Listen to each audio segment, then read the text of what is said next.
Sejam bem-vindos ao episódio número 77 do Quatro Cantos do Mundo. Hoje connosco um avançado possante que mudou recentemente de clube, Moacir Kassamá.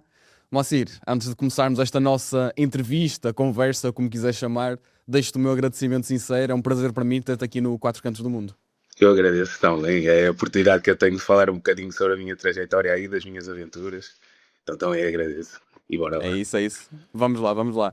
Moacir, para darmos um bocadinho de contexto a quem nos vê, a quem nos ouve, acho que é importante fazer aqui uma espécie de resumo do teu currículo internacional, que de certa forma é isso que nos traz aqui. A tua primeira experiência fora foi em 2020 na Arménia, ao serviço do Lori.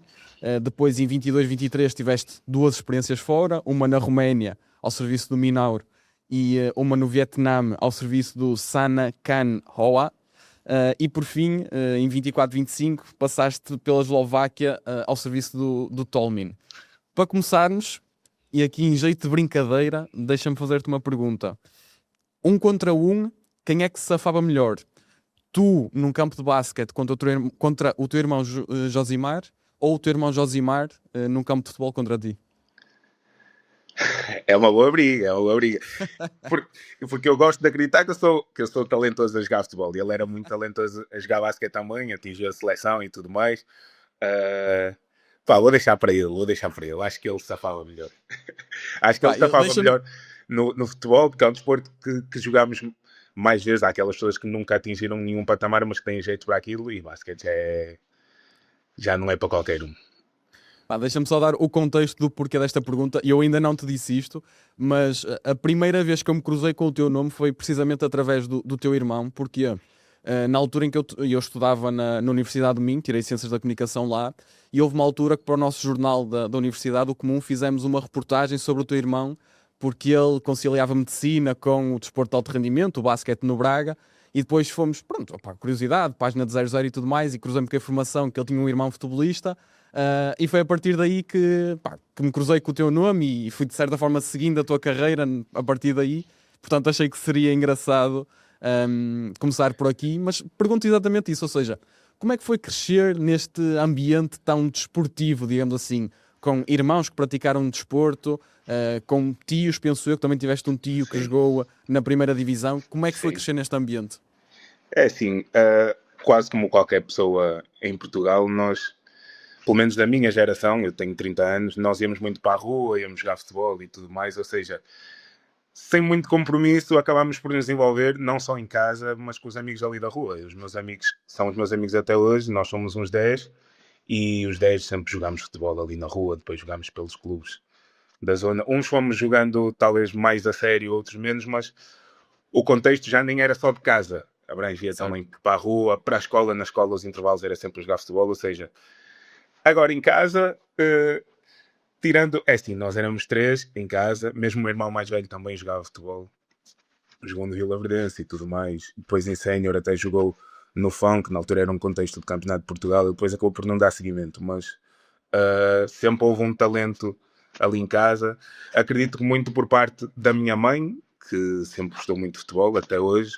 Eu hoje não vivo com ela, mas quando eu vou vê-la em casa, nós passamos muito tempo a ver futebol. Passamos quase, se calhar, e quando há Premier League e tudo, nós ficamos do meio-dia às 10 a ver as ligas todas. E ela gosta, ela sabe as transferências todas, ela é super atualizada. Então, é uma coisa muito de casa. Já o meu tio também jogou no Beira-Mar, jogou no Amarante, jogou em Vitória de Setúbal. É uma coisa que, sem nos ser imposta, sempre tivemos todos o gosto. Ou pelo desporto ou pelo futebol, mais concretamente. Pelo menos eu e o meu irmão mais velho.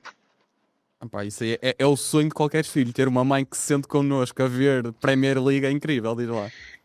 E não só Premier League, atenção, ela está atenta a tudo. Ela sabe do Brasileirão também, por exemplo. E tem sentido crítico bom. Podia até nem ter, mas tem. Claro que ela indo ver um jogo meu, como ainda o ano passado aconteceu no Beira-Mar, ela vai-me criticar a sério. Se for necessário, vai-me criticar a sério. E acontecia. Mas tudo certo, faz parte também.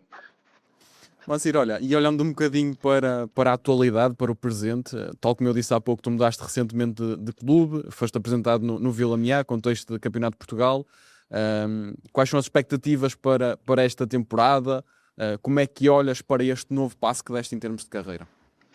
É assim, se calhar para falar deste novo passo, tinha que falar um bocado dos últimos 2 anos, que pronto, eu voltei para Portugal, num contexto que eu já conhecia, mas de anos anteriores, e mudou um bocado o futebol. Eu próprio tive que me readaptar pela experiência que eu tive fora também, e acabei por ter pouco tempo de jogo também, porque felizmente para os clubes onde eu tive, os jogadores da minha posição eram também muito bons.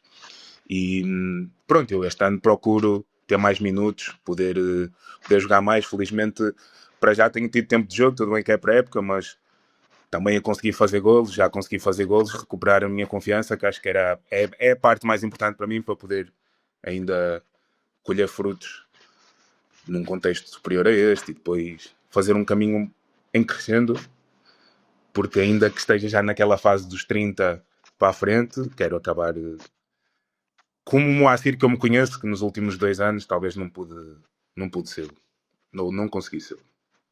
Moacir, permite-me uma pergunta, eu acho que tu vais perceber que tu neste momento vives apenas e só do futebol, Sim, sim. porque há vários jogadores no Campeonato de Portugal que conciliam com outra atividade profissional, era nesse sentido de perceber. E olha, recuando mais uma vez, até de certa forma para engatar aqui na primeira experiência no estrangeiro, permite-me só perguntar que memórias é que guardas da tua formação e daqueles primeiros anos de sénior na Distrital de Braga, principalmente, ali ao serviço do Cabreiros, em que fizeste temporadas incríveis. Que memórias é que o Moacir de 30 anos tem destes tempos dos 15, 16, 18 anos? É assim, falando primeiro da formação, eu felizmente sempre tive grupos de trabalho, até mesmo em contexto sénior, bons. E na formação principalmente, nós era raro não jogar para ganhar. Ou seja, as memórias que eu tenho são boas porque nós tínhamos muitos mais fins de semana felizes do que infelizes, e deu para me desenvolver de uma forma muito mais feliz, porque acredito que é importante também. Por exemplo, ia ser definidor para mim se eu fosse alguém que não ganhasse tantos jogos, se calhar nem tinha o seguimento depois no futebol, mas felizmente na formação, primeiro no Braga, depois no Merlinense, no Vila Verdense, no Brito, no Santa Maria, no Prado, joguei sempre para ganhar e sempre com malta que jogava bem, então as recordações são as melhores. Eram sempre grupos divertidos, muitos deles são meus amigos até hoje. Acho que talvez por equipa tenho sempre dois que eu consigo levar desde criança até hoje em dia, que nos encontramos e falamos muito. Alguns temos um contacto ainda maior de nos ver frequentemente. Um, Falando do Cabreiros, para mim foi a escola para depois virar homem, porque cheguei lá miúdo, fiz 3 anos, consegui ter 3 anos lá, o que me deu uma estabilidade até de me sentir em casa. A malta acolhia-me super bem e nunca me deixavam, por exemplo, tínhamos jantares de equipa e eu às vezes ficava naquela de ai, não sei se vou, não sei se não vou, porque querendo ou não, eu era miúdo, eles eram mais velhos e nem sempre me sentia também na vontade de ir, aquela rebeldia de puto também, e eles não me deixavam ficar nunca, traziam-me sempre, levavam-me para os sítios, traziam-me para casa, cuidavam de mim, davam umas duras que tinham que dar, batiam-me no treino quando tinham que bater, e foi muito importante, foi muito mais importante talvez para mim o Cabreiros do que os outros clubes todos, embora tenha tido experiências muito boas noutros clubes também, porque foi uma escola para a vida, foi quando eu virei homem basicamente, e pronto, acabei até por ser mais feliz ainda, porque também jogávamos para ganhar, num contexto diferente porque era distrital, mas deu para cultivar essa coisa de querer ganhar e de subir divisão, que acabámos por fazê-lo no meu último ano, lá no meu terceiro ano. E foi aquela virada de chave para o homem, para hoje, se calhar eu poder fazer isso com os miúdos que chegam, de os ajudar a virar homens também, no caso. Bem, eu acho muito interessante esse testemunho, porque realmente, lá está, imagino eu para um miúdo de 18, 19, 20 anos, passar a ter contacto com homens de, imagino eu, 32, 33, 34, tenha sido realmente uma experiência enriquecedora, não só dentro de campo, mas também fora de campo, não é? Sim, e como é óbvio, às vezes a educação que eles me dão, às vezes passava para um ponto que nem vale a pena contar aqui, mas que me fez muito bem. A mim, acredito mesmo que se não tivesse passado por isso, até porque havia aquele choque geracional que eu acho que hoje até é um bocado menor. Hoje nós estamos mais adaptados aos miúdos do que se calhar antigamente os mais velhos estavam a nós. Então nós levávamos com o choque e tínhamos que reagir ao choque. E pronto, foi terapêutico, mas fez-me bem, fez-me bem. Ou seja, tu foste construindo a tua carreira a partir daí, principalmente no Campeonato de Portugal, na altura, corrige-me se estiver errado, era o terceiro escalão do futebol português, Sim. porque ainda não havia a Liga 3, até que chega ao verão de 2020, na altura estás no Amora e acabas por rumar à Arménia para a tua primeira experiência fora de Portugal. Começo pela pergunta mais básica possível: como é que se dá esta mudança de Campeonato de Portugal para o principal escalão do futebol da Arménia?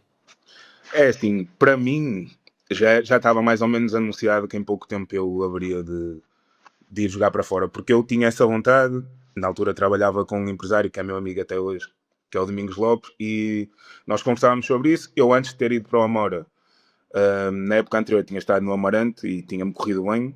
Tinha sido a primeira época inteira a jogar no Campeonato de Portugal, na altura era o terceiro escalão, e consegui fazer alguns golos e ter muito tempo de jogo. Então, no fim dessa época, já tinha tido uma proposta para a Bulgária, na altura, para o Arda Karzali, que é uma equipa que até hoje está na Primeira Liga, mas nesse ano era o primeiro ano deles na Primeira Liga.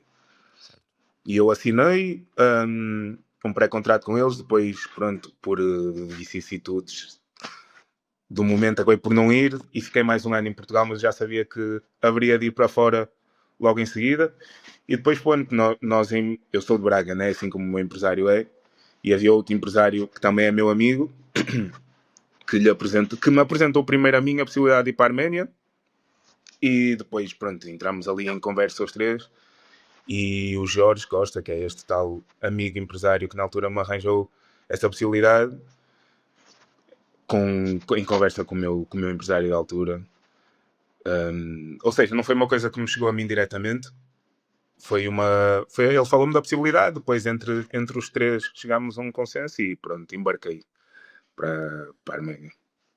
Moacir, mais uma vez, diz-me se estiver a dizer algo que não seja propriamente correto, mas provavelmente a Arménia não é o primeiro destino que nos vem à cabeça quando imaginamos que vamos para fora num contexto futebolístico, não é? Ou seja, um contexto europeu, mas uma realidade mais próxima, não sei, um Chipre, uma Bulgária, como estavas a dizer, a Arménia se calhar já aqui um bocadinho periférico. Causou-te alguma estranheza, deixou-te um bocadinho de pé atrás o destino para o qual irias? Olha, diferente de outras experiências que vamos falar depois mais para a frente, eu quis logo ir. Não sei bem explicar porquê, porque também hoje em dia já passou algum tempo e tive outras, mas na altura eu sei que eu tinha mesmo muita vontade de ir para fora. Nunca tinha pensado em ir para a Arménia, e já tinha pensado no Chipre, na Bulgária, tinha muita vontade de ir para o Arda Karzali na altura que apareceu, mas pronto, depois, havendo a possibilidade de ir para fora, eu lembro-me bem que tive muita vontade de ir para experimentar. E pronto, acabou por não ser a melhor das experiências também, porque fui para lá e estive lá 2 meses. Primeiramente foi um choque para mim, porque opa, era uma cultura um pouco diferente, muito longe de Portugal. Nunca tinha viajado para jogar fora, ou seja, logo aí já iria ser um choque. Mas acabou por não correr muito bem, porque depois eu fui para lá e, passado um mês de pré-época, apanhei Covid. Fiquei 21, 22 dias fechado, porque na altura era uma coisa muito nova, não se tinha. A solução era sempre ficar privado, era sempre ficar em isolamento, no caso. E foi como aconteceu. Depois, quando eu volto, instala-se a guerra, volta a haver a guerra entre a Arménia e o Azerbaijão, ou seja, o campeonato parou 44 dias e também não me ajudou em nada. Eu até depois acabei por ter a decisão, falei com a direção e pedi para rescindir para poder voltar para Portugal, porque basicamente eu tive muito tempo lá sem poder fazer o que mais gosto e estava muito atrás dos colegas e eles também não fizeram não só puseram muito quando eu pedi para vir embora por causa da situação da guerra, eles concordaram e deixaram-me. Olha, eu confesso que, logicamente, a situação da Covid-19 estava a par, porque é aqui uma questão de conferir datas e ia-te fazer uma pergunta sobre isso e quero fazer, ou seja, como é que foi passar por todo este processo, longe de casa, longe da família, longe daquele suporte que a tantos nós deu jeito quando passávamos por uma situação dessas? Como é que foi viver este período de incerteza longe de casa? É, sim, obviamente era um período complicado, mas pela situação de estar privado e estar longe de casa. Do género, juntar as duas coisas, porque tu quando vais para algum lugar saindo da tua zona de conforto e almejas que as coisas corram bem e és privado por uma coisa que não tem nada a ver com o teu controle, isso vai te incomodar muito. Porque, falando do Covid em si, era assintomático na altura, ou seja, eu não senti nada, ou seja, por aí estava um pouco mais tranquilo. E depois eu conseguia falar de modo a tranquilizar a minha família, eles a mim, ou seja, o suporte dava para existir na mesma. Havia uma diferença de fuso horário, eu não me lembro agora, mas talvez 4 horas, que às vezes eu mandava uma mensagem e tinha que esperar algum tempo que a malta respondesse, e aí era chato, aí era difícil.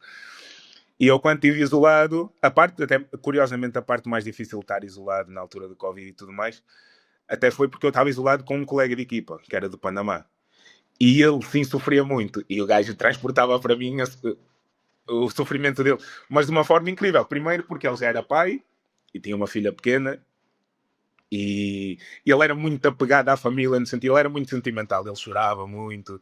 Ele ia para a janela e ele ficava a dizer uma coisa que eu nunca mais me esqueço: é que o gajo virava-se e ele começava a dizer: mamá, mamá, que estamos aprisionados como perros, a dizer quase que estava preso como um cão, e ele incorporava mesmo, porque ele depois ia para a janela e ele ficava a olhar para as coisas, ele parecia mesmo um cão. Eu dizia-lhe Guti, que ele era Gutierrez, eu dizia Guti, foi, mano, assim fica difícil para mim, eu estou aqui, estou a aguentar, mas se tu ficares nessa, vai ser chato para os dois. E ficámos ali 21 dias agarrados um ao outro, só recebíamos a comida quase por baixo da porta, tínhamos que abrir uma frincha e eles davam-nos a comida para não haver aquele contacto, porque na altura não havia tanta informação, então a malta estava, quase que não nos podíamos tocar e tudo mais.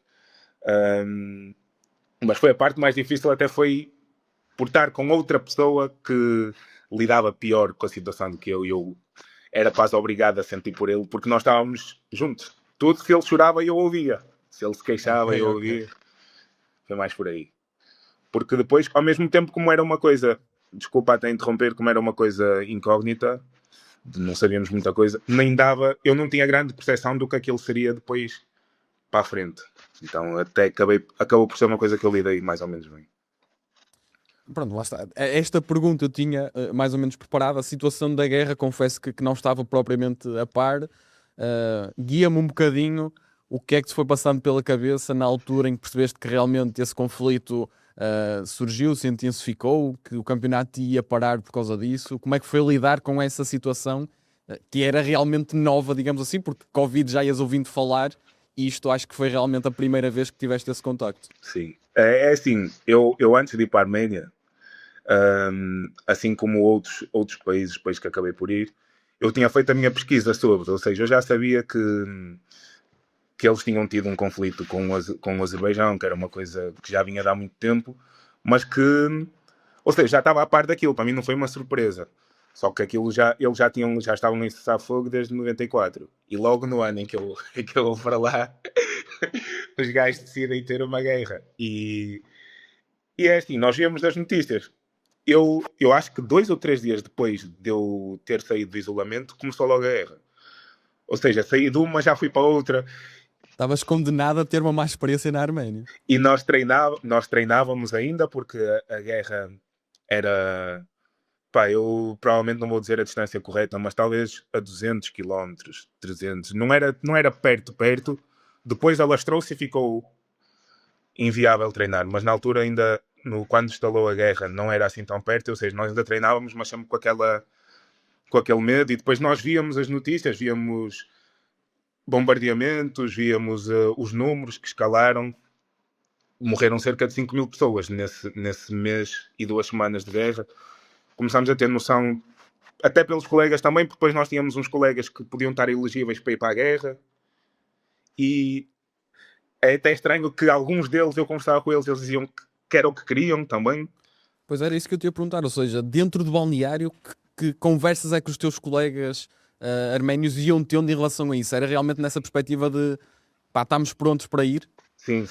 Eu lembro-me de um colega de equipa que o nome dele é Arman Kosharian, que ele dizia mesmo: fogo, o meu pai já está elegível, o meu irmão mais velho já está elegível, só falto eu, achas que eu não vou querer ir? Eu também, se tiver que ir, eu vou. E ele também era maluco, dentro do campo refletia-se esta forma de estar, ele era muito agressivo e tudo mais, mas ele dizia mesmo que que pela pátria ele queria ir. É uma coisa que, se fôssemos perguntar aqui em Portugal, talvez nem toda a gente quisesse ir. Ou seja, eles estavam predispostos a lutar pelo país e pronto, o Azerbaijão, querendo ou não, tinha mais força que a Arménia e morreu muita mais gente da Arménia também. E o conflito, só para anexar aqui ao tema, o conflito tem a ver com uma região chamada Karabag, que até depois dá o nome ao clube, mas o clube não fica nessa cidade, o clube fica em Baku, mas é em homenagem a esse território que está em disputa, que 80% da população, pelo menos na altura,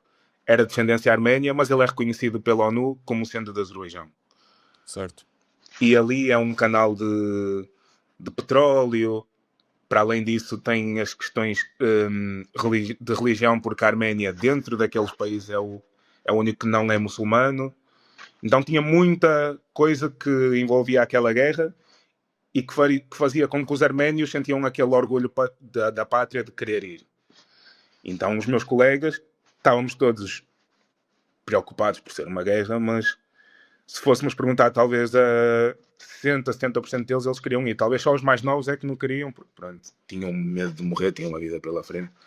Felizmente nenhum colega foi para a guerra, mas foram momentos de tensão. Eu honestamente tenho que admitir que, do género, talvez por ignorância minha ou também por ser mais novo, se fosse hoje talvez tinha mais medo do que na altura, mas eu na altura não sentia tanto medo assim. Nós vivíamos todos num hotel, uma parte, acho que só um é que pronto, vivia com a família, de resto estávamos todos internos no hotel, víamos-nos muito e o ambiente sentia-se uma tensão, mas dava sempre para uma ou duas brincadeiras e manteve-se mais ou menos igual. Depois, quando o campeonato parou, aí vimos que era grave e até a posteriori, uma semana depois de eu ir embora, até fecharam as fronteiras, tipo, já não se podia viajar sequer. E, por exemplo, os tanques passavam lá perto. Nós, de noite, nós víamos os tanques a irem, talvez, para a zona de conflito. Havia também no centro, que eu lembro-me que na altura, quando ainda podíamos sair, porque depois deixámos mesmo de poder sair, Certo. mas havia recolhas de alimentos, o pessoal todo a trazer para depois irem para a zona de conflito com aqueles alimentos que era donativos. Certo.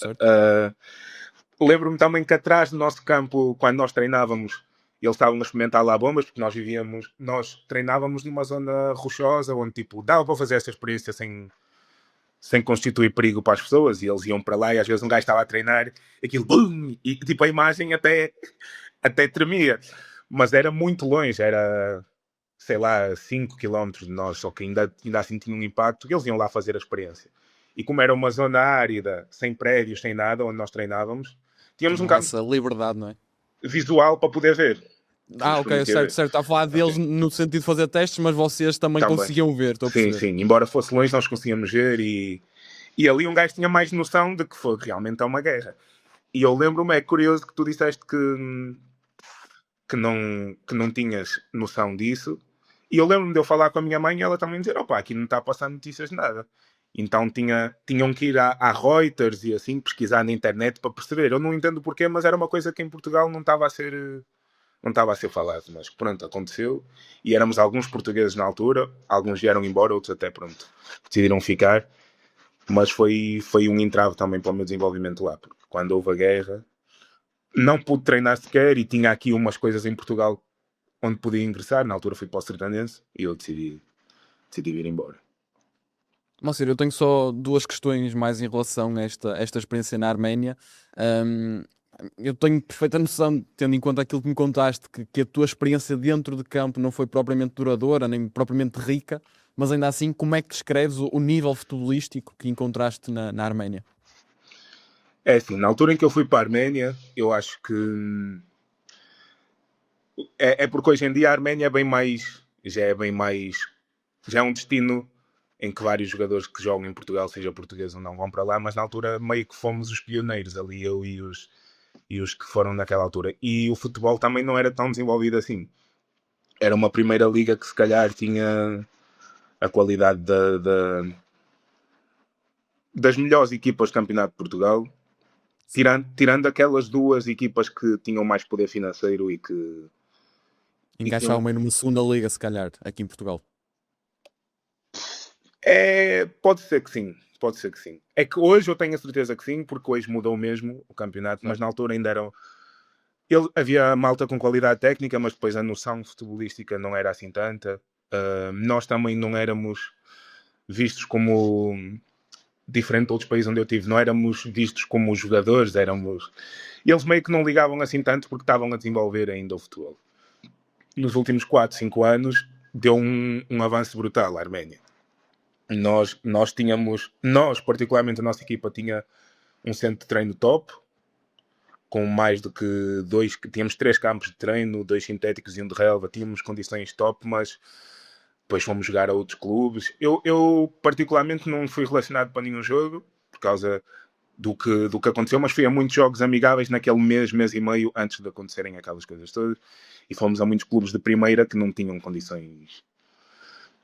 E uma coisa que acontecia muito na Arménia, por exemplo, era que os clubes, até pela falta de profissionalismo, duravam 2, 3 anos e depois acabavam e depois voltavam, talvez passados 5 anos. O Lori também acabou no ano a seguir a eu ter estado lá e acho que agora até voltou. Ou seja, não era uma coisa tão profissional nem tão desenvolvida dentro de campo como é hoje em dia. Hoje em dia evoluiu e mesmo nas competições europeias que vai havendo, a Conference e assim, os clubes têm tido prestações muito melhores do que na altura poderiam ter. Não era assim tão forte.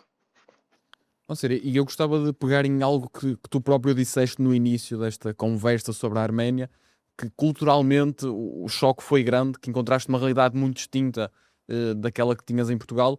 Logicamente, acredito que em parte te estavas a referir a esta questão da guerra e tudo mais, mas houve mais algum aspecto que te tenha surpreendido? E dentro desta questão, pergunto também se o facto de ter estado com portugueses, brasileiros, mesmo o jogador do Panamiano, a linguagem, acredito eu, fosse relativamente fácil, se foi importante nesta tua adaptação a uma realidade totalmente nova. É sem dúvida o único país onde eu fui, onde eu tive mesmo muita dificuldade em me adaptar. Pelos motivos que eu falei, mas não só porque culturalmente é diferente, é muito distante de Portugal, culturalmente em termos de... Ok, que eu não sei como é agora, mas eu vivia em Vadnadzor, que era uma cidade que ficava a 100 km da capital, mas era muito pouco desenvolvido, nós tínhamos que nos agarrar uns aos outros, eu, o Fernandinho, que na altura era o português que estava lá, o Guitinho, que era brasileiro, nós andávamos sempre os três, às vezes andávamos com a malta do Panamá, com os panamenhos, mas era muito... sentia-se ali uma distância muito grande culturalmente, que dificultava muito as coisas, mesmo em Mas, termos... por exemplo, eu ia te perguntar aspectos em concreto, se Sim, conseguisses era o que eu ia dizer, dizer. porque força, força, força. Até mesmo em termos de alimentação, a comida era muito diferente. Era até engraçado eu poder falar sobre a comida para tu teres um aspecto visual daquilo, mas eu nem me lembro do nome. Mas nós comíamos umas comidas. Era parecido com arroz, mas aquilo tinha outro cereal. Era um arroz com cereal que era assim meio esquisito. Nós comíamos aquilo todos os dias, porque nós comíamos a comida do hotel e eles pouco variavam também. E isso também foi difícil, porque, querendo ou não, nós estando aqui em Portugal, temos uma alimentação que, para além de saborosa, variada. E lá parecia quase estava na guerra. Eu tenho amigos que foram para a guerra e que contam as histórias do que eles comiam lá e fica parecido. A malta também lá é mais fechada, são muito fechados, não são predispostos a brincadeira como os portugueses são, ou como os romenos são muito, por exemplo. Os arménios em si nós não tínhamos grande contacto, porque eles eram muito fechados entre eles. Tinha um ou outro que às vezes queria saber sobre Portugal, então meio que dava para brincar com eles, mas acho que era mais os estrangeiros em si que se agarravam mais aos outros, seja a malta do Panamá, depois também os brasileiros, porque falamos a mesma língua. Tinha alguns do Cazaquistão que eram mais divertidos um bocado, mas até culturalmente eles não são tão... A forma de estar deles não é parecida com a nossa. Então Certo, também faz sentido. teve esse choque. Moacir, tu depois acabas por voltar a Portugal, tal como disseste, via Sertanense, faz ali uma boa meia época, a época a seguir é também muito positiva, e permite-me aqui o parênteses e a pergunta, fica um amargo de boca para ti por não ter chegado aos campeonatos profissionais em Portugal? Sim, fica. Tendo perfeita noção que em Portugal há muita qualidade e que a oportunidade para ela surgir tem que se juntar vários fatores. Nem estou a dizer nada Não estou a dizer que porque tens que ter um empresário X ou Y, não é nem por aí que eu quero chegar, mas para várias coisas darem certo até ponto de chegares, tens que entrar num contexto em que o clube precisa de um jogador com as tuas características, tens talvez Se que calhar explodir aos 22 e não aos 26 ou 27, não é? ajuda também. Ou seja, eu fiquei com esse amargo, mas também eu tenho que ser honesto comigo e se calhar se eu não tivesse ido para a Arménia podia ter-me ajudado mais, dar o seguimento aqui e poder chegar lá acima, porque eu no Sertanense, por exemplo, cruzei-me com muitos jogadores que atingiram o contexto profissional aqui. Ou outros que até conseguiram atingi-lo no Brasileirão, que é ainda mais difícil, pelo menos em questão de oportunidade. Ou sei, porque há muitos jogadores lá e aqui, pronto, há um bocado menos, até porque é um país mais pequeno, é só isso que eu quero dizer, não em termos de qualidade. Ou seja, eu também fui refém das escolhas que fiz, porque eu muito cedo quis ir para fora e depois tive que voltar para voltar a fazer o mesmo, para voltar a pôr o meu nome na pista, vamos dizer assim. E pronto, acabou por não acontecer cá. Quando eu estava no Sertanense, houve ali umas possibilidades de ir para o contexto profissional, mas a melhor opção em termos financeiros era a Roménia e pronto, acabei por ir. Sim, e pegando até no que acabaste de dizer, nesta fase da carreira em que não eras de maneira nenhuma velho, mas entrar ali nos 26, 27, a parte financeira começa a ter um bocadinho mais de peso nas decisões que foste tomando? Sim, de forma natural também, do género.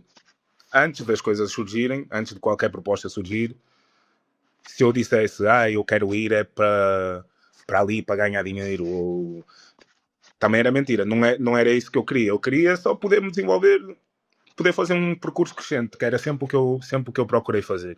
Só que, obviamente, comparando a proposta que eu tive da Roménia na altura com as outras possibilidades que nem eram bem uma proposta, foi-me fácil escolher a Roménia. Mas na altura que escolhi, eu não pensava que eu quero ir para lá para ganhar dinheiro, até porque eu também fui para lá para ter uma oportunidade de me desenvolver lá. Acabou por não acontecer, mas a minha ideia era desenvolver-me lá também, atingir uma primeira liga e tudo mais. Ou seja, não foi só o lado financeiro, mas sem dúvida que pesa, porque com 26 nós queremos preparar-nos para ter uma independência financeira mais para a frente. Exatamente, exatamente. Olha, eu em relação à experiência na Arménia, fiz-te a pergunta se o país em si, o nome do país, te deixou de pé atrás. Aqui faço a mesma pergunta, mas pegando por outro ângulo. O facto de ser uma segunda liga não te deixou de pé atrás? Não, porque querendo ou não, era contexto profissional, ou seja, era. Lá está, era um progresso na minha trajetória e eu tinha a ideia que se as coisas corressem bem lá, até porque na altura eu fui para lá por intermédio de outro empresário que depois a posteriori ficou meu amigo, eu não o conhecia na altura, que é o Mário Felgueiras, ele até jogou no Cluj.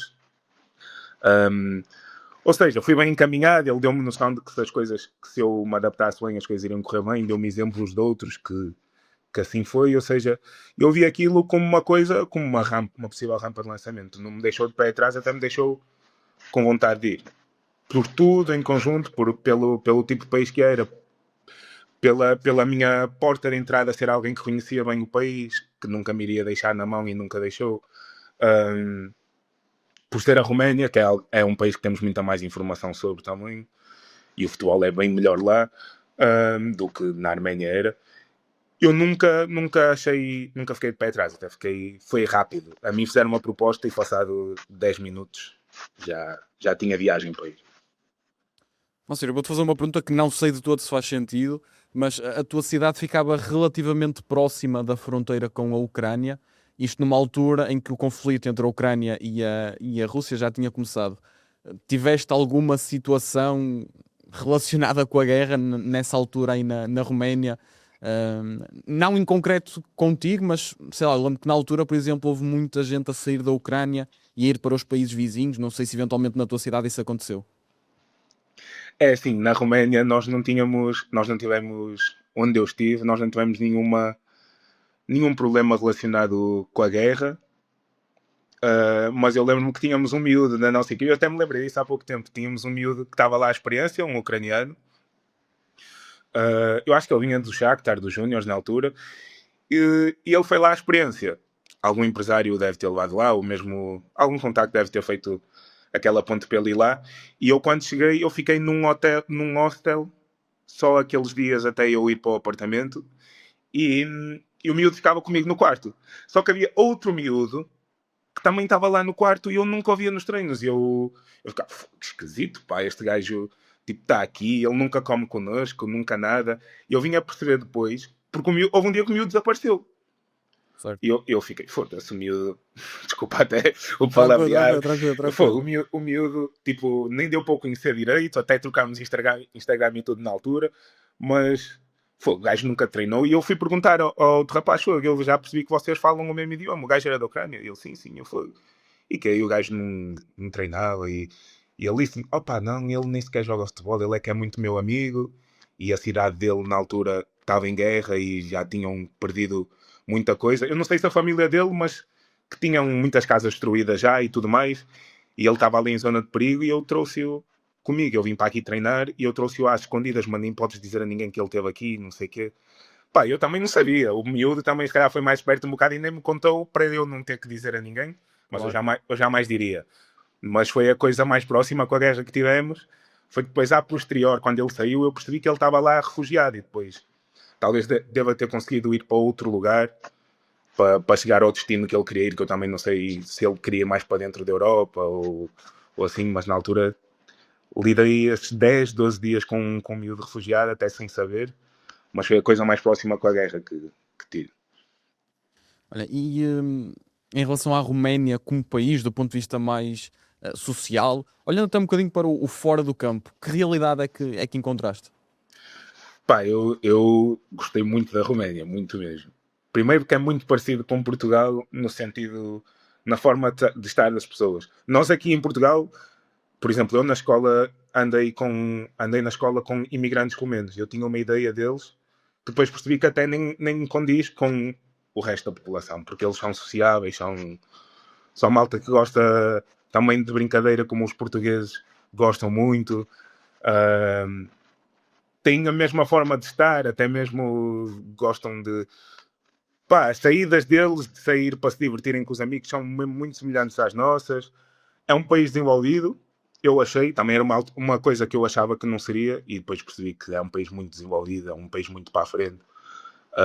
Um, os transportes funcionam bem lá, ou seja, foi quase como se eu tivesse saído para um segundo Portugal, mas fora de Portugal, porque era um país muito cómodo de estar, muito cómodo. E muito parecido a nós, até mesmo em termos do idioma. Eu aprendi a falar romeno em 3 meses porque era. Não vou dizer que eu já estava a 100%, eu depois até acabei por ficar perto de 100% passados 6 meses, mas ali em 2 meses eu conseguia perfeitamente sair sozinho e falar com as pessoas e entender o que as pessoas diziam, porque a língua também é muito parecida, como vem do latim, era muito parecida à nossa. Exatamente, exatamente. Um, Moacir, faço-te a pergunta que fiz também em relação à Arménia, olhando agora para dentro do campo, que nível é que encontraste na segunda divisão da Roménia? E pergunto também, é certo que tu saíste antes do fim da temporada, mas pelo que eu percebi o clube acaba por descer de divisão Sim, nesse ano. sim. Um, Sentiste em algum momento ali alguma pressão dos adeptos? Porque por norma ouvimos falar muito do fervor dos adeptos destas zonas da Europa. Tiveste algum conflito, digamos assim, com adeptos, eventualmente? É assim, conflito com adeptos cara a cara é mais improvável de haver, porque querendo ou não, as pessoas têm a liberdade delas de comentar no Facebook e tudo mais, nas páginas do clube, mas depois alguém te importunar cara a cara é um pouco mais difícil de acontecer. Mas eles estão realmente muito apaixonados, eles cobram muito. Eu lembro que nós tivemos uma altura, tínhamos uma sequência negativa, e lá está, o clube acabou por descer, mas nós tivemos uma sequência negativa, acho que 3 jogos seguidos a perder, e houve um jogo contra, não vou recordar contra quem, mas lembro que era um clube que lutava para subir, ou seja, era não era nenhum espanto nós perdermos aquilo. Exatamente, Expectável, de era certa expectável. forma. E eles, nós ficámos ali 10 minutos a levar uma dura deles, a dizer que não pode ser, e o clube tinha acabado de subir, ou seja, meio que não condizia sequer com. E que tinha que ser, e que tínhamos que andar, e que senão ia rodar cabeças e tudo mais, E depois mesmo nas páginas de clube eles eram agressivos, aí eram mesmo, iam além, eles criticavam a sério e punham os nomes e tudo mais, faz parte do que o adepto fervoroso faz, mas eu não estava habituado, o meu contexto não era assim. Na rua, por exemplo, eu ia fazer as minhas compras pessoais, sei lá, o que eu iria comer, nada demais, mas pronto, um iogurte aqui, uma coisa assim, e eles eram capazes de ir lá e comentar: o Moacir veio para aqui, veio ganhar X, que eu também nem sei como é que eles sabiam. Pronto, a realidade é que eu fui para lá e podia ser dos jogadores que ganhavam mais na altura. E eles, ele veio para aqui, rendimento não está aquela coisa, mas ele não se livra de ir ao Lidl comprar isto e aquilo que nós vemos e não sei o quê. Eles queimavam pesado. Depois houve um gajo na minha equipa, um colombiano, um Mondragón, que ele dizia: mano, não podes fazer isso, tens que andar tens que saber cortar pela direita, mano, porque aqui os gajos estão lixados. Ele já tinha 3, 4 anos de Roménia e mesmo na rua, por exemplo, eles não diziam nada, mas eu reparava que os que gostavam do clube ficavam a olhar do género: andam a levar, ou seja, vocês andam a perder e nós estamos a ver. Como é que é? Andas a passearem na rua como se fosse uma coisa que um gajo não pudesse fazer também. Não podes ir ao supermercado comprar comida, não é? Mas eles eram pesados, eram muito fervorosos. E iam aos jogos e recebiam tochas e tudo mais, eles eram apegados ao clube de uma forma fervorosa, sem dúvida. Oh, pai, história deliciosa. Eu gostei mesmo muito desta descrição dos adeptos, eu acredito. gostei muito de estar lá. Mas o Romeno em si, ele é assim, ele é muito doido. Eu lembro que nós empatamos um jogo depois dessa fase mais complicada e aquilo foi logo dentro do balneário, foi logo cerveja e tudo. E depois lá, eles gostam mesmo, lá tem uma cultura que é tipo, vamos supor, é dia de é dia de São Pedro. Todos os jogadores que se chamam Pedro têm que levar comes e bebes e eles lá têm muitas mais coisas destas que nós. Tem Santo Ciprian, Santo Ovídio e havia gajos na equipa com esses nomes e tinhas que levar. Havia semanas e semanas seguidas, às vezes num gajo a perder e tudo, que era só beber, ó pai. Pronto, eu no meu início, estava mais reticente, pois acabei por entender um bocado a cultura e também abraçar, porque eles são receptivos. Têm aquela malandragem que é associada a eles também, que eu não vou dizer que não têm, porque têm, mas são gajos receptivos. Outra coisa também que me admirou muito é quando eu cheguei lá, o primeiro jogo que eu tive foi fora de casa. Nós fomos para o hotel e fomos de estágio, fomos um dia antes. Certo. E nós estávamos a almoçar, o almoço normal, de comer aquela massa ou arroz com frango, aquela comida normal de pré-jogo. E de nada eu começo a ver vinho a chegar. Será que os gajos... Será que eles nos confundiram e acham que nós somos treinadores ou assim? E não, começa a vir cada vez mais vinho. E eu, será que vamos beber vinho antes do jogo? Eu a pensar para mim. E realmente foi. Mas foi uma coisa que durou o ano inteiro, perdendo ou ganhando. No dia antes do jogo, era certo que podias beber de 1 a 2 taças de vinho para dormir melhor. E era uma coisa que eu também não estava habituado aqui. E eles: não, isto para nós é normal, mano. Então, foi para dormir melhor. Achas que eu vou ficar... Havia um que dizia assim: acho que eu vou ficar até à 1 da manhã a tentar dormir. Eu bebo aqui 2 copitos. Às 11 já estou a dormir. Para amanhã temos jogo às 6. Temos jogo às 6 para estar tranquilo. Esta era uma coisa que eu aqui não estava habituado. Mas que abracei a causa também. Exatamente, exatamente. Abracei a causa. E diz-me uma coisa, tiveste sorte, não havia o São Moacir lá na Roménia? Não havia, até porque sendo eu o único Moacir ia ter que dar de beber a toda a gente. Mas também não haver o São Moacir foi um detalhe, porque havia tantos santos que tínhamos borga dentro do balneário recorrentemente. Pá, delicioso, delicioso, muito bom mesmo. Olha, e indo agora para a próxima experiência que tiveste, como é que se reage quando o empresário chega perto de ti e te diz: olha, tenho uma proposta para o Vietnã? Essa foi foi a única vez que eu fui para algum país e que quem recebeu a proposta fui eu mesmo. Ok. Eu na altura estava lá na Roménia e as coisas, não vou dizer que estavam a correr mal, porque ainda estava num período de adaptação, mas dentro de campo vinha jogando e tudo mais, só que o clube tinha interesse até pela questão do salário, o clube tinha interesse em que eu Sim, procurar para não açúcar. esbanjar ao Lidl, não é? É, exatamente.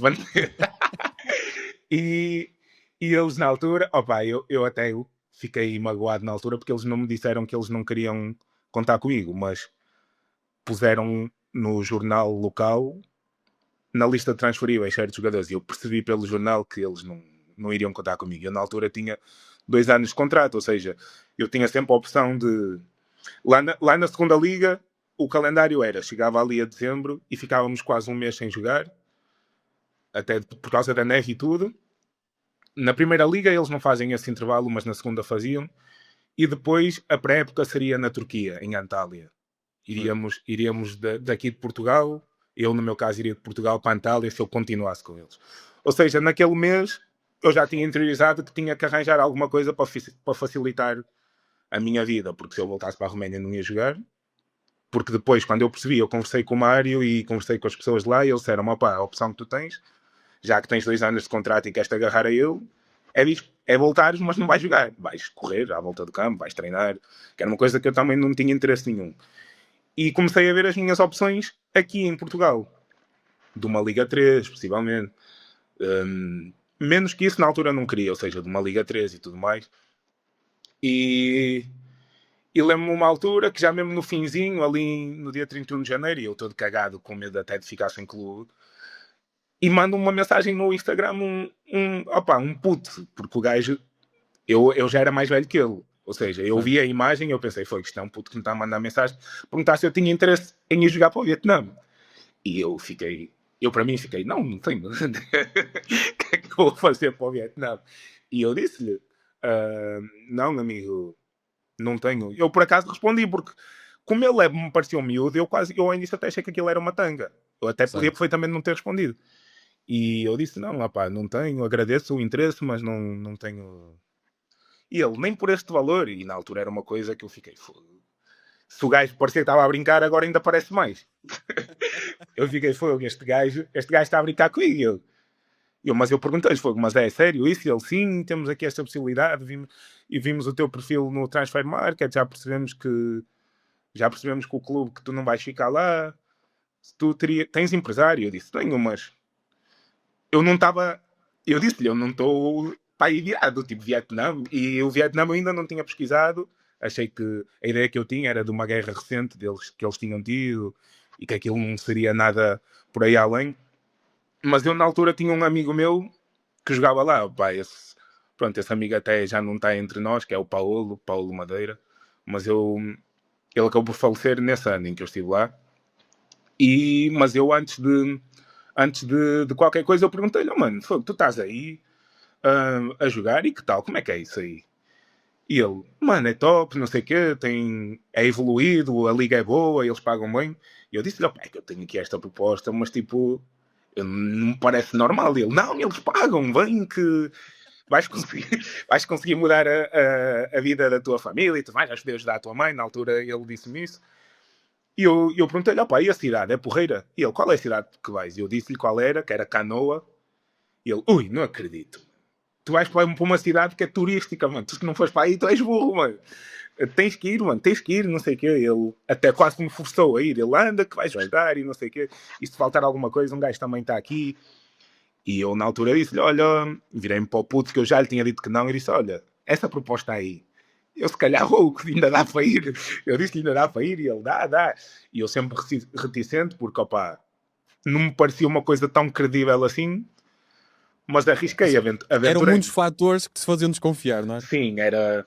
Primeiro porque ia para uma Superliga, para a primeira liga do país. Segundo porque era muito longe. Eu demorei 25 horas entre escalas a chegar lá. Era um miúdo, acho que ele tinha 20 anos quando ele estava a começar a ser agente. Eu não passava credibilidade nenhuma. Eu pensei, não, eu não sei se eu vou para ali. Mas depois acabei por ir e foi maravilhoso. Para mim, eu gostei mesmo muito de estar lá. Muito, muito, muito. Pergunto mesmo, qual é que foi o primeiro impacto quando aterraste? O primeiro impacto, quando eu aterrei, eu acho que foi... era muita gente.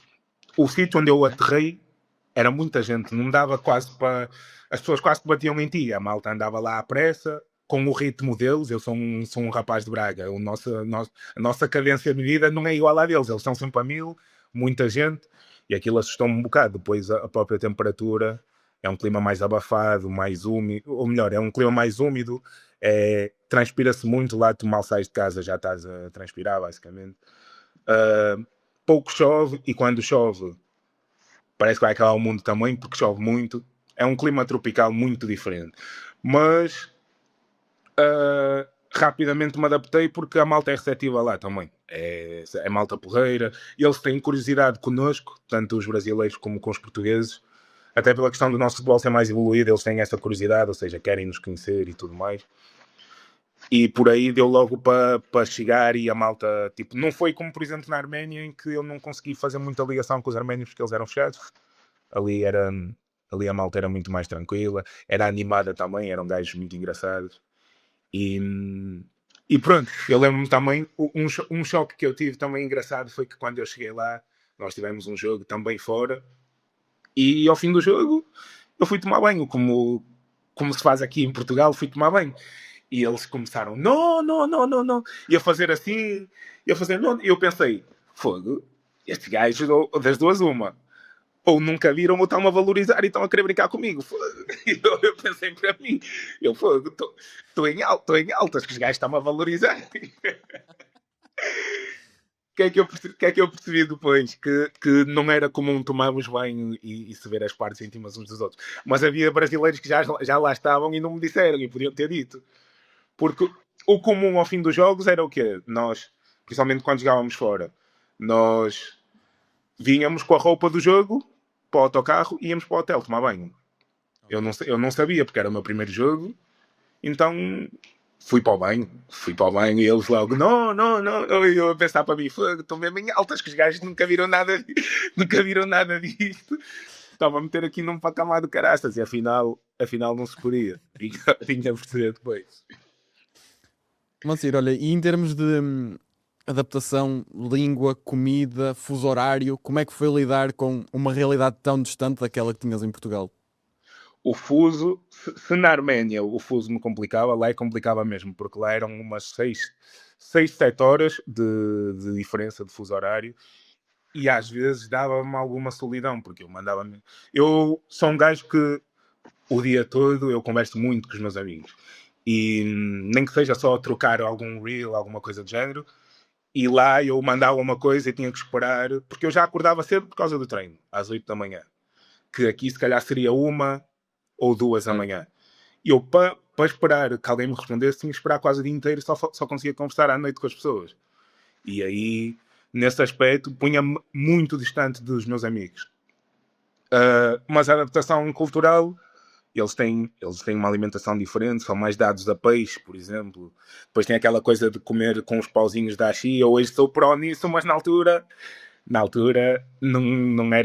não era muito desenvolvido nesse aspecto. Também foi um bocado difícil, porque eles brincavam comigo, é assim, tu não consegues ver, mas eles não falavam inglês nenhum, zero, A sério? zero.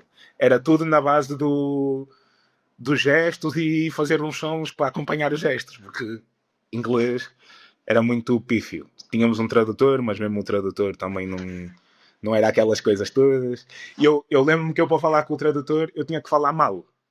Eu falo bem inglês, mas eu tinha que falar mal para ele me conseguir entender. Estás a perceber o que eu quero dizer? Aquele arranhado, não era? E tinha que dizer as coisas mal para ele entender. Tipo, em vez de dizer I went, tinha que ter me go. E ele estás a ver? Tinha que falar mal para o gajo me entender. E era complicado nesse aspecto. Havia uma altura quando ele vinha traduzir, nós também, eu e os dois brasileiros estavam ali, também já dizíamos tipo, sim, tipo, um gajo entendeu, mas nada. Que era para nem, para nem ter o trabalho de ficar ali muito tempo e o gajo não nos conseguir explicar bem as coisas. Olha, e a nível futebolístico, pergunto primeiro que nível é que encontraste, e pergunto também se, logicamente, vieste de uma realidade muito mais desenvolvida, não é? Portugal, em comparação com o Vietnã. Sentias uma espécie de responsabilidade, não vou dizer de ser professor, mas de ter esse papel para com os teus colegas de equipa? Sentia, devo dizer que não era intrínseco, não era uma coisa que eu pensava assim, não, eu tenho que chegar e ser.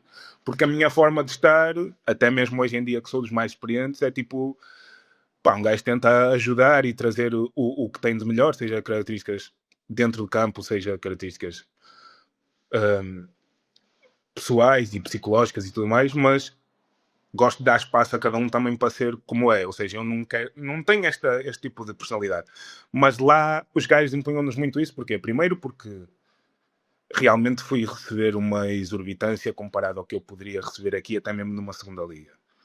E, e eles punham-nos diziam mesmo, opá, olha que aqui a malta não recebe nem perto do que tu recebes por hora, eles não recebem por mês, então tens que andar da perna.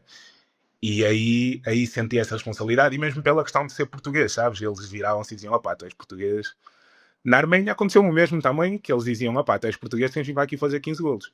Então o Ronaldo faz, tens que fazer também. Só que a questão é que nem eu sou o Ronaldo, nem talvez os colegas. Não é assim a vida, não é por ser português que eu vou conseguir fazer. Mas era o que eles esperavam de nós, lá, dos brasileiros, e a responsabilidade era para nós os três, porque por equipa, Certo. tu em campo só podes ter 3 estrangeiros, e a nossa equipa só tinha mesmo 3 estrangeiros no plantel. Lá havia equipas com mais poder financeiro e que até jogavam competições asiáticas que tinham mais do que 3 estrangeiros, mas em campo eles só podiam levar 3 estrangeiros para campo de uma vez. Ou seja, no nosso contexto, eles punham mesmo para nós, ou vocês os três, mas até culturalmente eles não são tão. A forma de estar deles não é parecida com a nossa. Então Certo, também faz sentido. teve esse choque. Moacir, tu depois acabas por voltar a Portugal, tal como disseste, via Sertanense, faz ali uma boa meia época, a época a seguir é também muito positiva, e permite-me aqui o parênteses e a pergunta, fica um amargo de boca para ti por não ter chegado aos campeonatos profissionais em Portugal? Sim, fica. Tendo perfeita noção que em Portugal há muita qualidade e que a oportunidade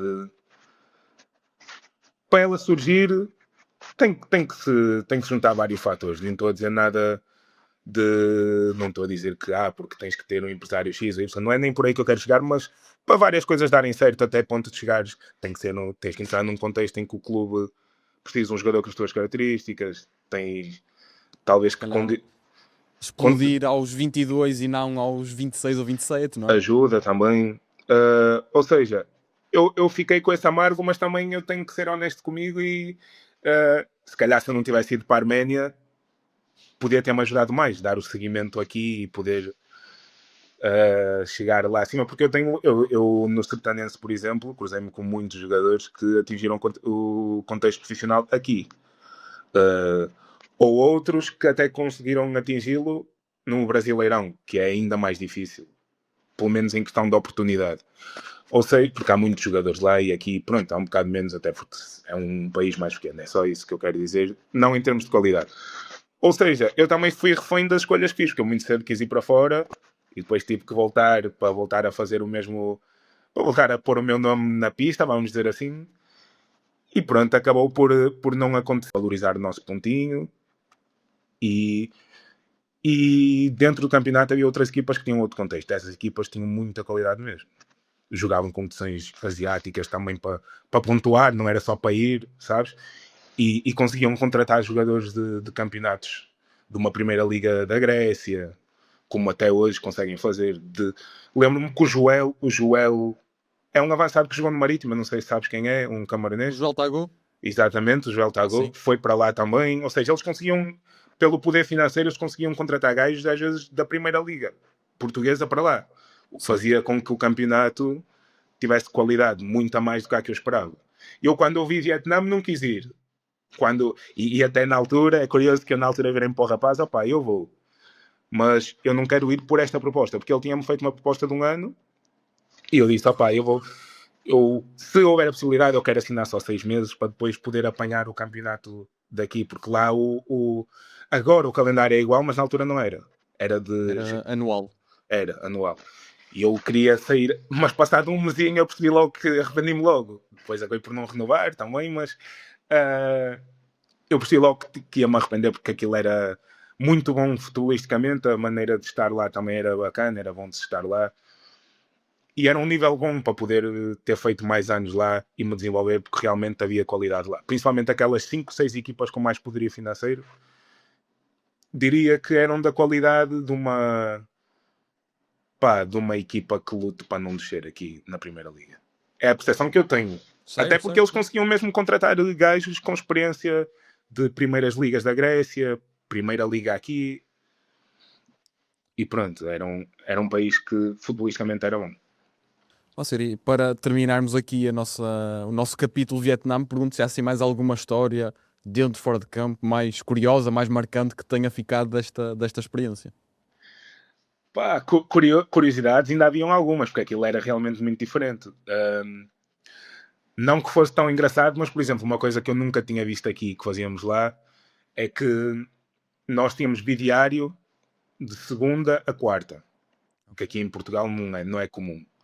E o nosso bidiário era, basicamente, nós tínhamos treino às 8 e era correr à volta do campo das 8 às 8h45. Só correr. Certo. E depois vais para casa. E depois aparece aí às 4 para treinar outra vez. Mas já treinar a ter a ver com o futebol, comportamentos de campo e tudo mais. Mas de manhã era só correr. E aquilo para mim era uma loucura. E eu não aguentava. Não estava habituado àquele clima. Não estava habituado a treinar assim. E foi difícil. Lembro-me também que nós, sabes aquela coisa do vídeo de antes do jogo e tudo mais? O nosso vídeo era o homem chegava lá, punha o jogo anterior da equipa e deixava-nos lá ver o jogo. E ele ficava lá também.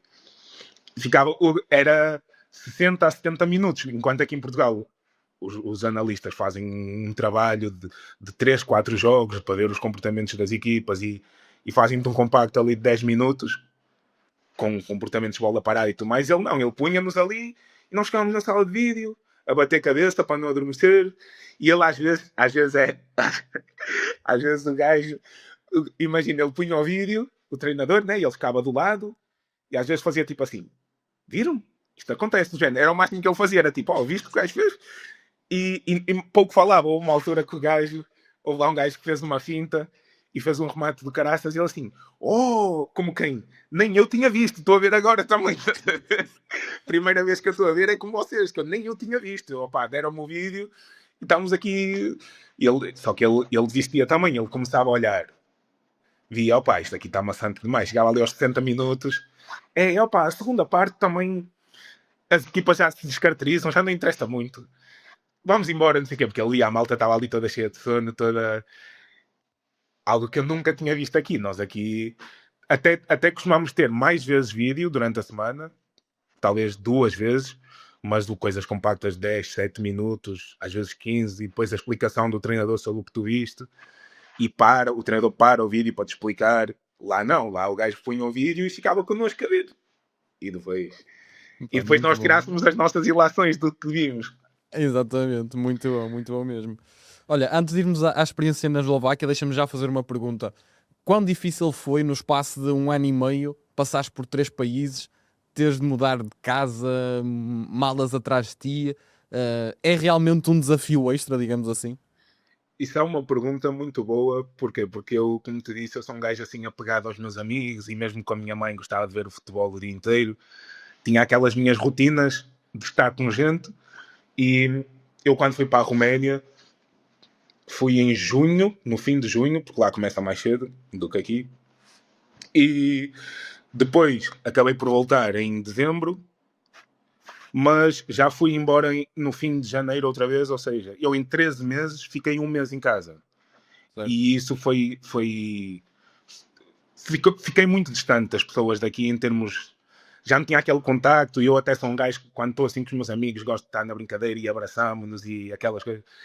Era um contacto que não havia, tinha que me apegar a outras coisas de internet e se calhar passeava muito sozinho lá porque também o nosso calendário do Vietnã era meio maluco porque às vezes tínhamos um jogo por mês e parávamos 20 e tal dias e pronto, até deu para passear e tudo mais. Eu agarrava mais a essas coisas para poder suprir ali a necessidade dos amigos, porque a distância era muito e tinha ficado muito tempo. Eu fiquei 13 meses da minha vida em que só 1 mês é que pude vir a casa.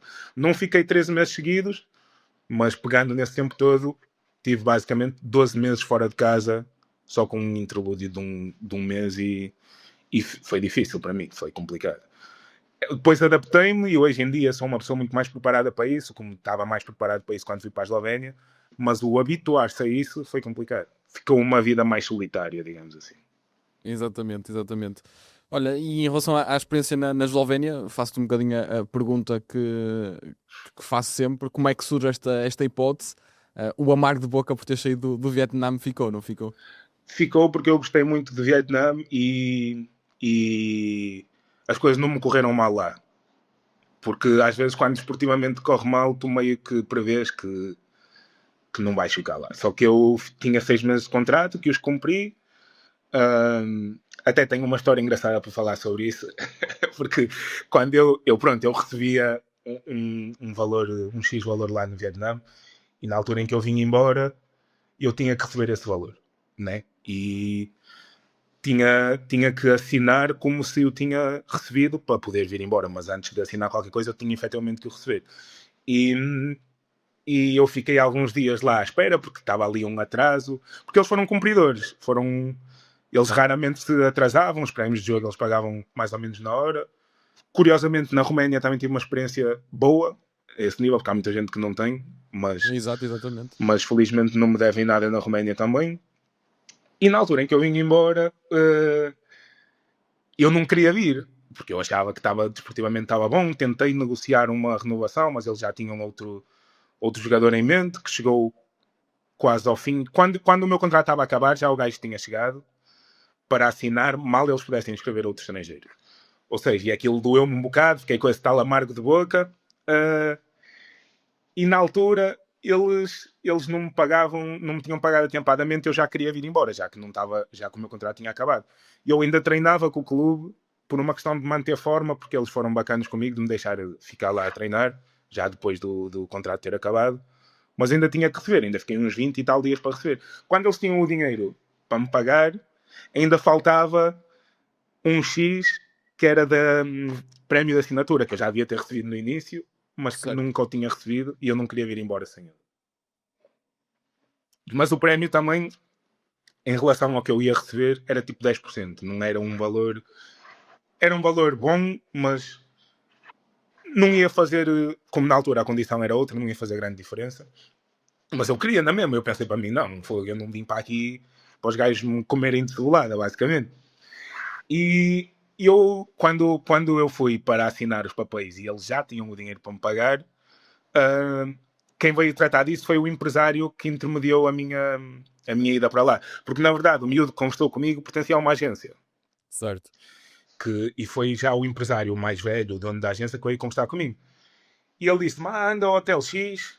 Ele primeiro falou, temos que nos encontrar, não sei o que. Eu disse, tranquilo, vamos nos encontrar para resolver isso. Eu pensava para mim que ele ia resolver tudo, já com a questão da prémio de assinatura também. E ele disse, anda-me encontrar ao Hotel X. Eu até achei aquilo estranho, porque não era uma coisa muito comum, não era uma conduta comum do gajo. E quando eu chego lá ao Hotel X, não, ele até disse, porque eu tenho quarto para ti, aqui já reservado, para ficas aqui uma noite e depois vais à tua vida, mas pronto, antes de dormir, antes de qualquer coisa, vamos resolver primeiro isso, mas já aqui no quarto do hotel que reservamos para ti. Pediram-me os meus dados e tudo mais, eu dei lá para ir para o hotel. Quando eu chego lá, fiquei algum tempo à espera, depois eu recebo o gajo no quarto. E o gajo chega-me com um armário, com um gajo grande. Eu falei, o que é que este gajo... Qual é a ideia deste gajo? E para tu dizeres isso, tinha de ser mesmo um armário. Sim, sim, era. Opa, eu não sei dizer se ele era mais alto que eu, mas era um gajo forte e o gajo estava ali para... Para assustar, não era? Mais que não fosse para testemunhar. Ok, ok. E eu fiquei naquela, opa, nem há grande necessidade, eu sou um gajo tranquilaço, nós temos uma relação tranquila, o que é que o gajo tem na manga? E a primeira coisa que o gajo me diz é, opa, vais ter que assinar e não vais receber o prémio de assinatura porque não há condição, opa, o clube fez aqui uma giga-joga e não há condição. E eu fui, tudo bem, mas para que o armário? Eu a pensar para mim, para que o armário, opa? Pronto, eu não vou gostar e ele já sabia que eu não iria gostar e que eu iria querer lutar até o fim. Mas de qualquer das formas não era preciso trazer alguém para me intimidar. E o gajo disse, estás disposto a assinar? E eu disse, não estou. Tenho que receber. Opa, era 1000 e poucos euros a assinatura, o prémio da assinatura, estás a ver? Mas eu fiquei, não, eu tenho que receber. Ele, tu vais mesmo fazer isso? Tu preferes? É que eu não, ele disse-me assim, é que eu não te dou o dinheiro. E eu, pronto, não dás. Vamos para a federação. Ele, tu vais mesmo fazer isso? O gajo como quem? Foi nem para eu trazer o armário e tudo. E eu fiquei lá e eu a pensar para mim, eu já tinha em consciência, opa, o dinheiro faz-me falta. Eu nunca na vida vou abdicar do dinheiro para poder levar o prémio de assinatura. Só que eu quero ver até onde é que estes gajos vão. Então eu disse assim, opá, olha, então eu tenho que falar com o meu advogado. E ele disse-me assim, opá, podes falar, mas foi, nós estamos... O gajo era um pouco cínico, o gajo. E ele, opá, nós estamos aqui no Vietnã, o teu advogado não vai viajar para aqui a tempo de resolver as coisas, não estou a perceber porque é que achas isso. Eu, não, ok, mas eu vou falar com ele. E eu pegava no telemóvel e falava com os meus amigos. Estava a jogar a conversa fora com os meus amigos, a fingir que estava... E eu a pensar se o gajo se desdobrava ou não. O gajo saiu, foi-se embora com o dinheiro e com os papéis para assinar, depois voltou, passado uma hora, e ele, então, o teu do gajo, sabe alguma coisa? Não, estou à espera dele ainda. Eu também, a ver se eles cediam. Ficámos ali quase 3 horas num ambiente mesmo esquisito, tipo, nem ele me dizia nada, nem eu dizia... Mas não era de medo o ambiente, era tipo, ele devia estar a achar, opa, este miúdo é maluco, porque ninguém lhe vai resolver a vida e ele vai abdicar de algum dinheiro por causa de 1000 e tal euros. E eu na minha cabeça estava tipo, estes gajos também são malucos que nem por eu estar aqui... 1000 e tal euros? Exatamente, nem por eu estar aqui a fingir que vou pôr na federação e não sei o quê. E eu estava na tanga, estava a trocar mensagens com os meus amigos de coisas nada a ver, mas para eles não sabiam. Até que chegou uma altura que disse assim, o meu advogado disse para eu assinar, que não tem mal eu assinar. E eles ainda ficaram naquela, como quem foi, ficaste aqui tanto tempo para fazer uma coisa que nós já sabíamos que faria. Só que eu, na verdade, estava ali também, estava chateado por não ficar no clube. Eu usei aquela... um bocadinho, não era? Usei aquele momento também para fazer um pouco uma birrinha, porque eu nunca na vida iria abdicar do dinheiro que eles tinham em mão para me dar. E depois, pronto, acabei por abdicar do prémio de assinatura. Mas, eu acabei por falar muito e acabei por me perder, porque depois tu falaste-me da questão do amargo de boca que eu fiquei do Vietnã. Não, mas foi uma ótima história, atenção. Acho que é importante também, nesta perspectiva, e eu vou tendo relatos disso de pessoas que estão no meio, até jogadores e tudo mais, de ter noção de como é que as coisas funcionam eventualmente e do que pode correr menos bem. Portanto, acho que foi um ótimo testemunho. Porque tem sempre aquelas é uma aventura tu ir para um país assim. Se me perguntares se foi positivo, foi muito positivo. Talvez quem me dera a mim ter ficado ainda mais tempo lá. Mas tem sempre aquelas máfias, aquelas coisas que eles... Felizmente foi coisa pouca, porque se formos a ver a história que eu te contei não tem nada de outro mundo, mas imagina que eu tenho a ignorância de querer ir contra e de querer ir contra também o armário que ele tinha tinha levado lá. Ou seja, eles usam um bocado de intimidação também e o facto de estás muito longe para tirar um proveito. Ao fim e ao cabo eu seria muito, muito idiota se eu tivesse querido ir até ao fim com aquilo, mas não deixa de ter ficado sem aquele dinheiro. Claro que sim. Diz. Ia perguntar, entretanto surge a Eslovénia, que eu no início disse Eslováquia por lapso meu, mas Eslovénia, logicamente... Eu percebi, mas eu em qualquer momento havia de corrigir, mas eu cheguei lá, porque foi mesmo no lapso, porque tenho aqui apontado Eslovénia, logicamente, foi mesmo lapso. A Eslovénia, na altura, apareceu mais como uma... Como é que eu ia explicar? Não era a minha opção preferida, porque eu anteriormente já tinha rejeitado propostas para lá também, porque não achava que o contexto fosse ser... Porque uma pessoa dá sempre aquela pesquisada antes de ir para os lugares. E eu não achava que fosse ser um contexto assim tão bom, como até acabou por não ser, pelo menos na equipa onde eu estive. Ou seja, eu já tinha rejeitado de ir para lá, só que depois de ir para o Vietnã, eu acabo de ficar 1 ano sem jogar. Por vários motivos. Primeiramente porque há sempre aquela questão de certificado internacional, que aqui em Portugal os clubes, pelo menos da realidade que eu estou habituado, que é uma terceira a quarto escalão, torcem um bocado o nariz, e até porque tem lógica também, um clube aqui com as possibilidades de um clube de Liga 3, porque eu tinha algumas propostas de Liga 3 na altura, escolher entre um jogador que lhes vai ser mais caro, logo uns 3.000 euros a mais por causa do certificado, e um jogador que não vai ter, eles optam pelo jogador que não vai ter essa questão.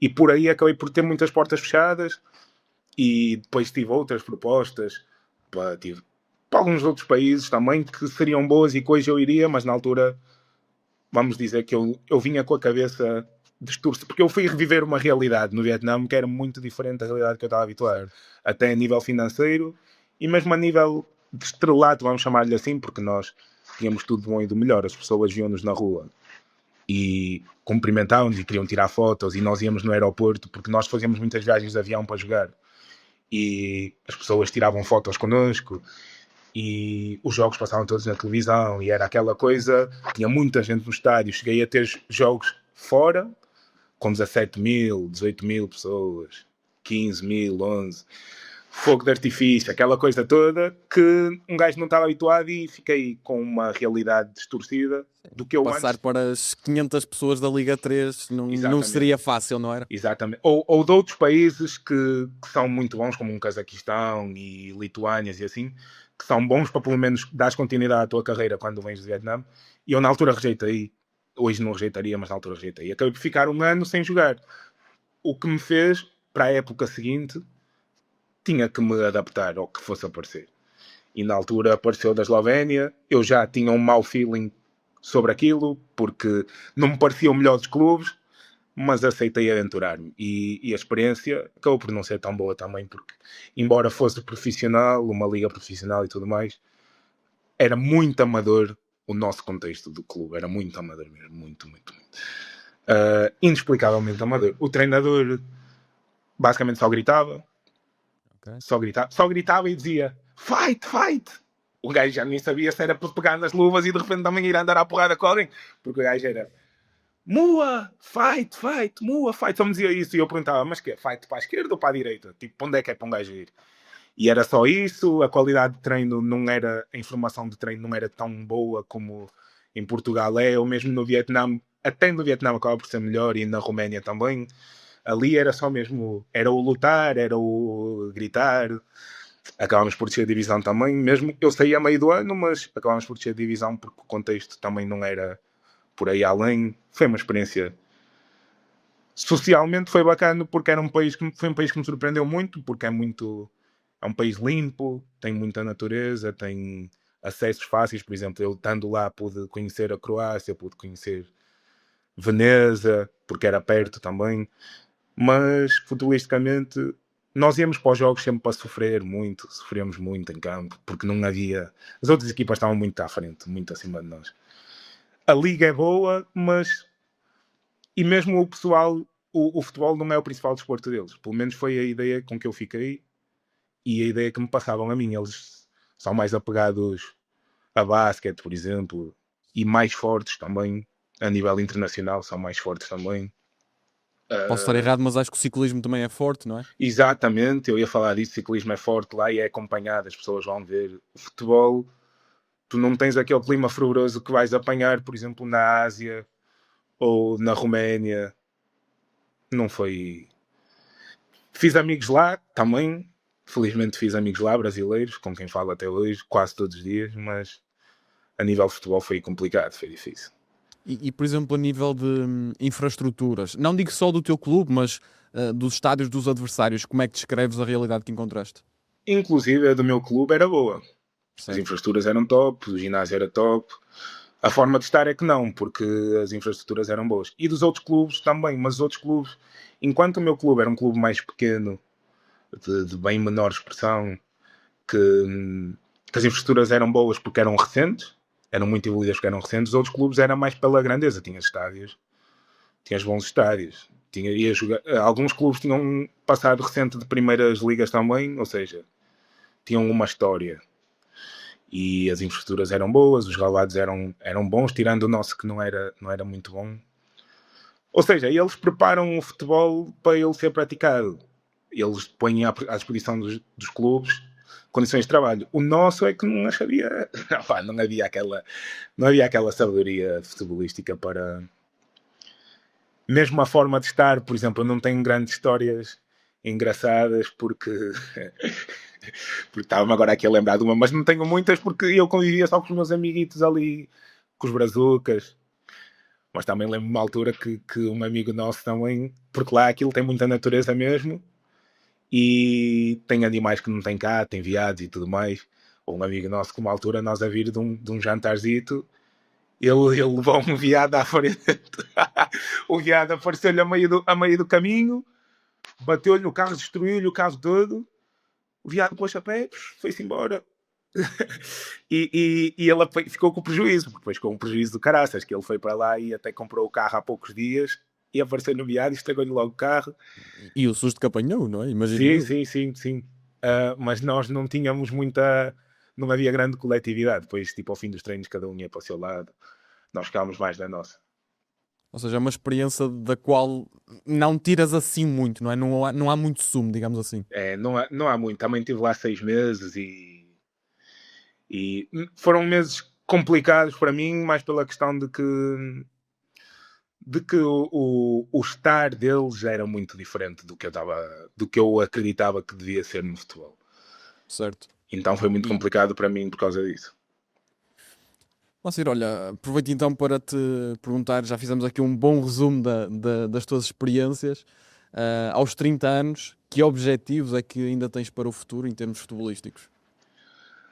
Sendo bem realista, antes de qualquer coisa, tenho que voltar a ser eu. Tenho que conseguir voltar a fazer golos, a ter minutos de jogo, para ter aquela qualidade que noutros tempos me levou a fase de subida no Sertanense, a jogar campeonatos profissionais na Roménia, a poder ter uma boa prestação no Vietnã, na Superliga no Vietnã. Primeiramente isso, mas o meu objetivo passa sempre por progresso, porque ok que tenho 30 anos, há que ser realista, mas sei que a qualidade continua cá, sei que estou-me a reencontrar também, felizmente, no Vila Miã. Encontrei também um bom grupo de trabalho e uma boa equipa técnica. E fazer o máximo para o progresso, para chegar a uma Liga 3 no próximo ano. Depois, já nesse contexto, vou querer ir buscar mais também. Quem sabe não me sorri um campeonato profissional cá. Eu próprio tenho amigos que viveram este contexto e que aos 32 conseguiram jogar uma segunda liga. Ou seja, há essa possibilidade, primeiro eu fazendo o percurso principal, que é voltar-me a reencontrar, voltar a ser o Mula de sempre. Mas o objetivo passa pelo progresso. Por buscar uma Liga 3 no próximo ano. Sem dúvida é um objetivo que eu tenho, buscar uma Liga 3 no próximo ano. E depois de estar lá, vou querer buscar também o que tiver acima. O objetivo passa por aí. Acho que é uma ótima forma para terminarmos a nossa entrevista. Eu tenho só aqui um pequeno jogo de perguntas e respostas rápidas para ti. Ok. Basicamente, vou-te fazer uma série de perguntas só sobre as experiências que tiveste no estrangeiro. Ou seja, para isto, esquece completamente Portugal. Perfeito. Para começar, qual foi o país em que mais gostaste de viver em termos gerais? Vietnã, sem dúvida. O país com a melhor gastronomia? Vietnã, O clube que representaste no estrangeiro com o melhor estádio a nível de infraestruturas?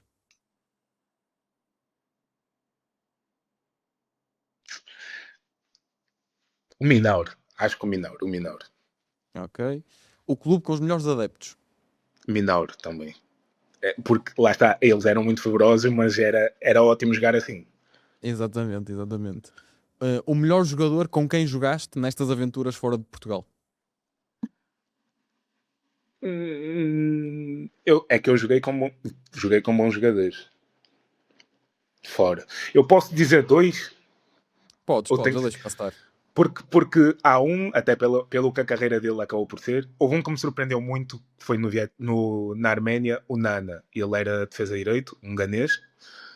Depois acabou por jogar no Steaua de Bucareste e foi campeão há 2 anos da taça. Ele era incrível. Era muito bom jogador. Ou seja, a carreira dele demonstrou o que já eu me admirei quando o vi, porque ele era explosivo, era tecnicamente muito bom. Era um jogador lateral direito para a frente, sabes? Que jogam para a Claro. frente.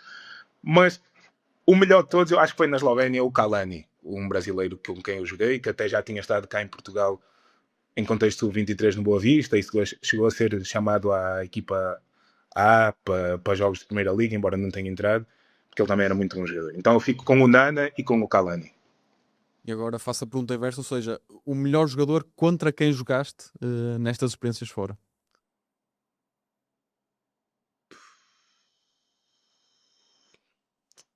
O melhor jogador contra quem eu joguei, possivelmente, foi o Rafaelson, que era um rapaz, um brasileiro lá no Vietnã. Ele agora até joga pela seleção de Vietnã, que é tipo o ídolo máximo lá. Eu lembro-me que naquele ano ele em 21 jogos ele fez uns 33 golos. Ele era incrível. Era muito forte, muito rápido, tecnicamente muito bom.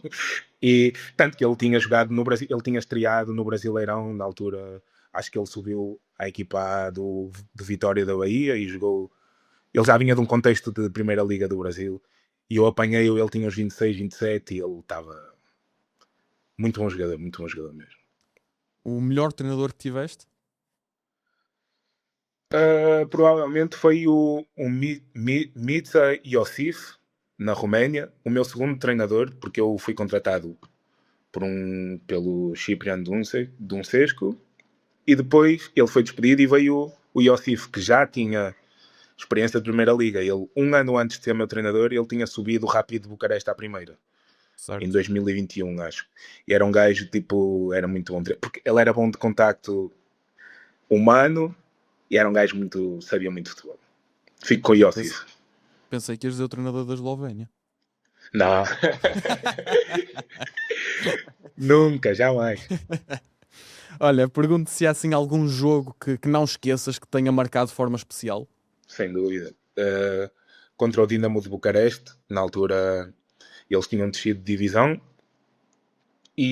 mas o Dinamo, eu não sei se provavelmente estás a par, é o clube de maior expressão da Roménia em termos de adeptos. Sim, sim, sim. Porque pronto, há outros clubes vitoriosos como o Cluj e o Steaua, mas o Dinamo é o que tem mais adeptos pelo país. E lembro-me que eles vieram jogar a nossa casa, e é uma viagem para ir jogar a Bucareste ou para vir jogar a Baia Mare, é 11, 12 horas de carro.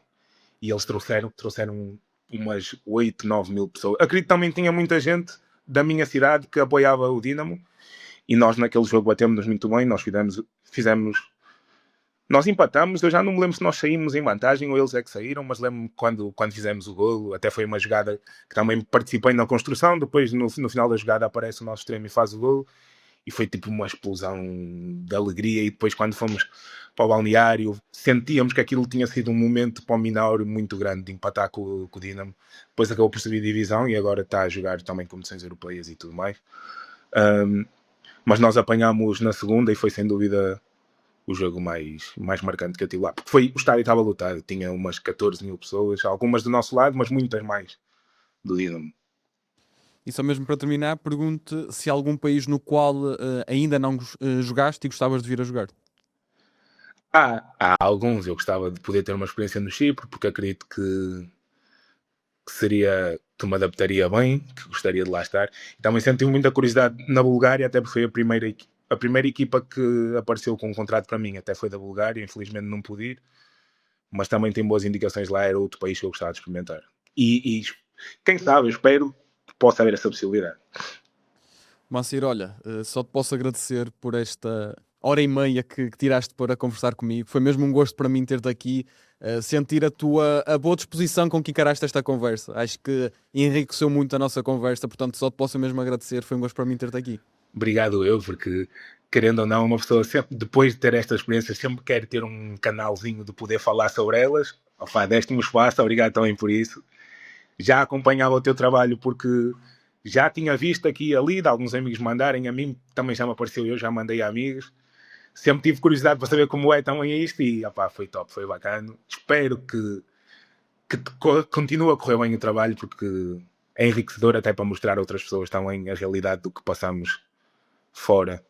É sempre importante ter este espaço, por isso também desejo progresso, porque o trabalho é top.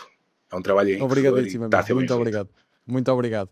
Para quem nos vê e para quem nos ouve, já sabem que nos podem acompanhar nas redes sociais, TikTok, Instagram, Twitter e logicamente no YouTube e no Spotify. Faço só aqui uma ressalva que no mês de agosto vamos fazer uma pequeninha pausa aqui para férias, para recarregar baterias. Mas já sabem, estamos por aí, viajem connosco.